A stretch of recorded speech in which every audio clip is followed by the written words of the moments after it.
So the flat earth issue is really just this simple. We're talking about the physics of water and liquids in general, that water seeks its own level. Nobody in any scientific situation, observable situation, can make water hug an object, stick to the outside of an object. They can't do that with any liquid. And we've got the entire ocean to play with, experiment with, observe, and nobody has found a place on the ocean where the water starts to curve over. That's because water just doesn't do that.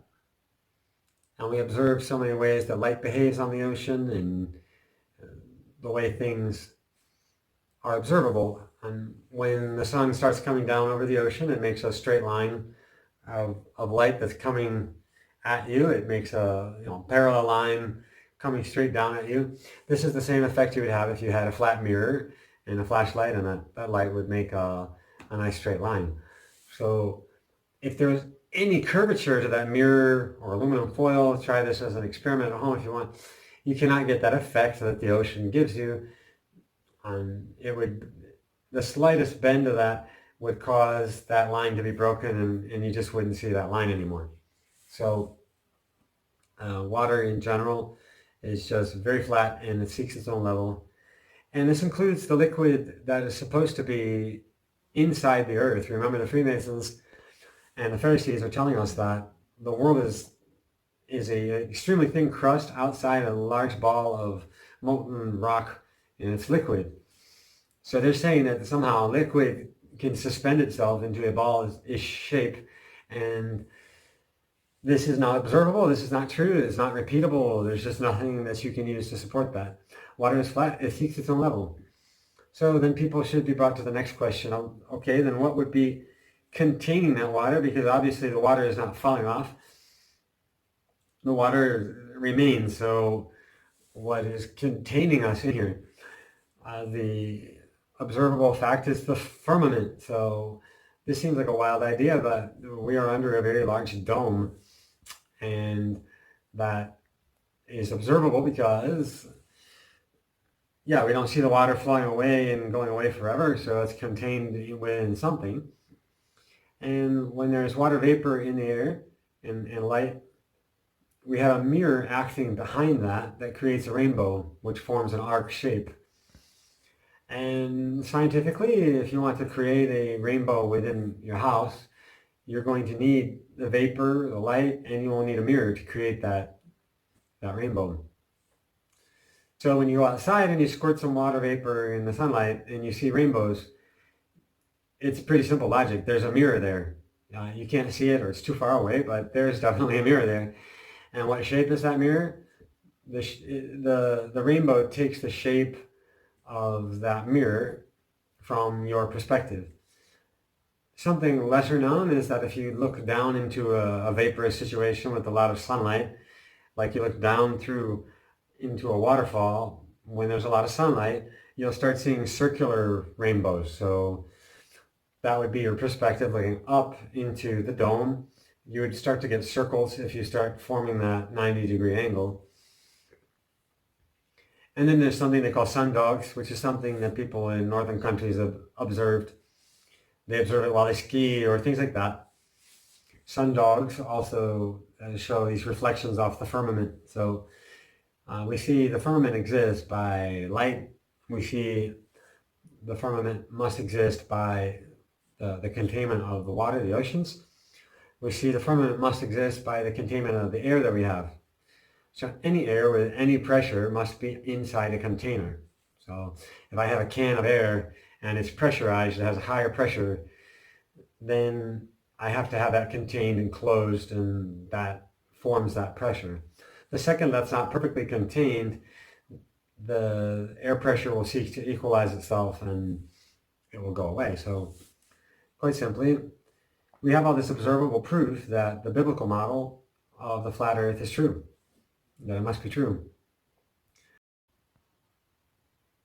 Yeah, the other thing I would talk about too is that the earth is unshakable, it's stable. If it does shake or it moves even a little bit, it would cause a great catastrophe. It would be called an earthquake. So thank God that the earth is not moving. Thank God that we are stationary. Check your local seismology department and ask them if the Earth is flying around or not. They'll typically tell you that everything is stable, calm, it's not moving. Many scientists have tried, they're not actual scientists, they're these Freemason scientists. They've tried to prove that the Earth is moving, but they still failed to prove the Earth is moving. The most famous of these experiments was called Airy's failure. You also have Michelson-Morley. You have a long list of physics experiments that prove that the Earth is definitely not moving. Look them up and then try to explain this to me, because if we prove scientifically, it is observed that the Earth is definitely not moving, then the whole Masonic, Pharisaic model just can't work. It's just not there. So I'll move to our second issue. Why are we being told this? Why are we being told we're on a spinning ball instead of the stationary Earth, flat Earth under the dome? Because the form of the Earth, the size of the Earth, the universe, determines your entire philosophy and determines what you believe the meaning of life is. So cosmology, the creation of the Earth, how it was created, and what form it was created in, determines what you believe the meaning of life is. Like where you come from determines where you think you are, where you're going, and all those things together equal the meaning of life. So if you don't have an idea of those things, then I think you would probably just by default be accepting a flat Earth model without thinking about it, not considering the implications. And a lot of people do that. We were watching a funny video the other night, and this Neil deGrasse was smoking weed, and he said, oh, wait a minute, we're nothing, right? Nothing matters. So this is the implication of the ball Earth, and this is why you are being constantly bombarded with balls on the news, spinning balls here and there, balls in sports, balls in porn, balls, on the body part balls, computer graphic balls, viruses, balls, bacteria balls. You have balls, atoms, molecules. Everything in the entire modern worldview is described as a bunch of balls. And you just have to start asking yourself, have you ever seen any of these balls, really? I mean, are there really, aside from the nudity part, the computer graphic balls, like why they're making computer graphics is because they don't have an actual video of what they're describing. Like if the TV news has to start with a computer graphic ball spinning around, I mean, you think it would be more convincing to use like an actual video of the ball Earth actually spinning there. But they choose to keep making computer graphics and they just keep pumping out all different kinds of graphics, and I don't know. I don't think any of them look like they're describing even the same thing. They don't look like they're images of the same thing, and they're obviously computer generated. And so it's Photoshop, but it has to be, right? That's Robert Simmons' favorite quote. He's the NASA scientist who made a Photoshop ball, and that is the most famous image of the world that everybody's using. You see that as your first image on Gulag image searches. You see Robert Simmons, blue marble, and then he goes on YouTube and he says it's photoshopped, and he made it in Photoshop.